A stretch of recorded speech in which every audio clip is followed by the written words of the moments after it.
Благодарам. Почитувани колеги, почитувана македонска јавност, почитувани медиуми.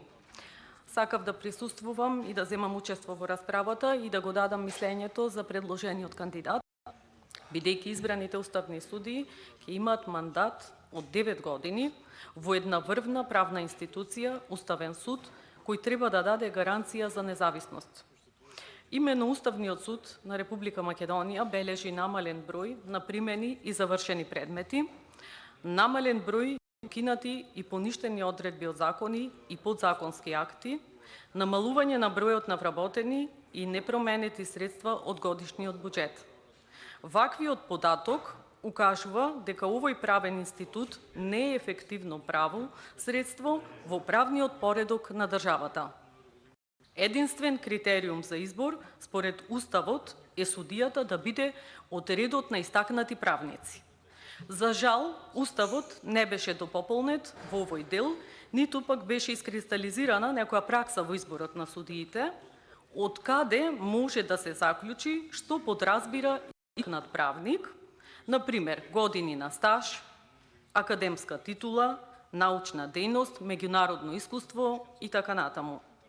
Тука има оставено широк простор за манипулација на условите за избор на судии во Уставниот суд. Прашуваме, кои се критериумите за истакнат правник? Интервенциите и во ова прашање се неопходни, така да уставните судии треба да се избираат од редот на правници кои се истакнале со својата научна, истражувачка и стручна дејност, од редот на судии на највисокиот, Врховниот суд, адвокатите, јавните обвинители од јавното обвинителство на Република Македонија и универзитетските професори кои имаат најмалку 15 годишно работно искуство во правната струка, а кои во изминатите 4 години не извршувале именувана или избрана функција. Вториот аспект преку кој директно се врши влијание на работата на Уставниот суд е финансирањето, односно зависноста од буџетот на државата, за кој Уставниот суд редовно во своите годишни извештаи нагласува дека е без поголемо влијание за делот определен за истиот. Од годишните извештаи се утврдува дека судот нема финансиски средства за соодветните вложувања, кои ќе го подигнат квалитетот на работата на едно повисоко ниво. А познавајќи ја постапката за донесување на годишниот буџет на државата, јасно произлегува дека работата на Уставниот суд во материјална смисла на зборот најмногу зависи од волјата на владата како предлагач и собранието како орган кој го донесува буџетот. Како предлог за избор на уставен судија од владеачкото мнозинство е предложена Татјана Васич Бозаџиева и од нејзината оскудна биографија се прашувам дали од Министерство за правда преку Министерство за здравство како државен советник и без никакво искуство во работата на судскиот систем во Република Македонија може да одговори на така сериозна позиција како уставен судија.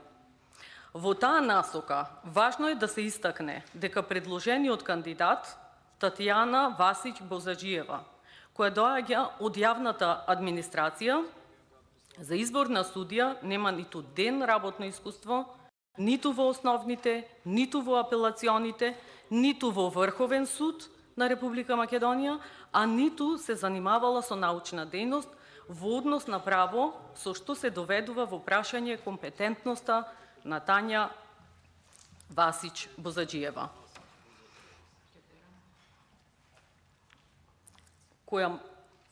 Татјана Васич Бозаџиева, која може да одговори на проблематиката со која се соочува Уставниот суд.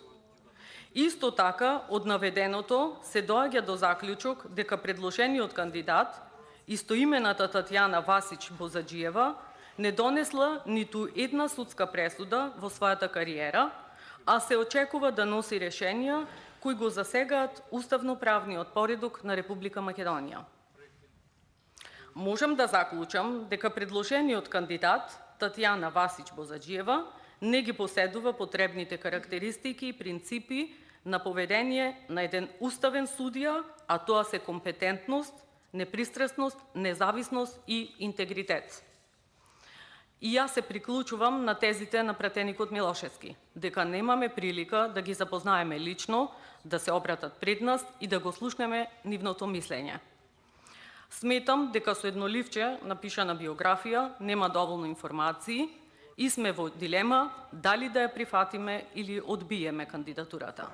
Може би подобро место би било во администрацијата на Уставниот суд, односно стручно да помага на уставните судии.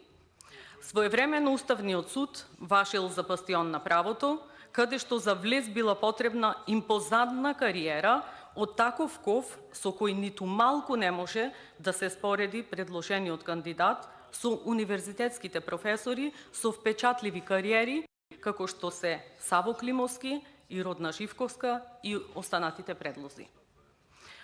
Од неформални разговори со луѓе кои поблиску ја познаваат и колеги на Татјана Васич, се доаѓа до заклучок дека станува збор за лице кое потпаѓа под политичко влијание и е вмешано во неколку злоупотреби на функцијата и корупција.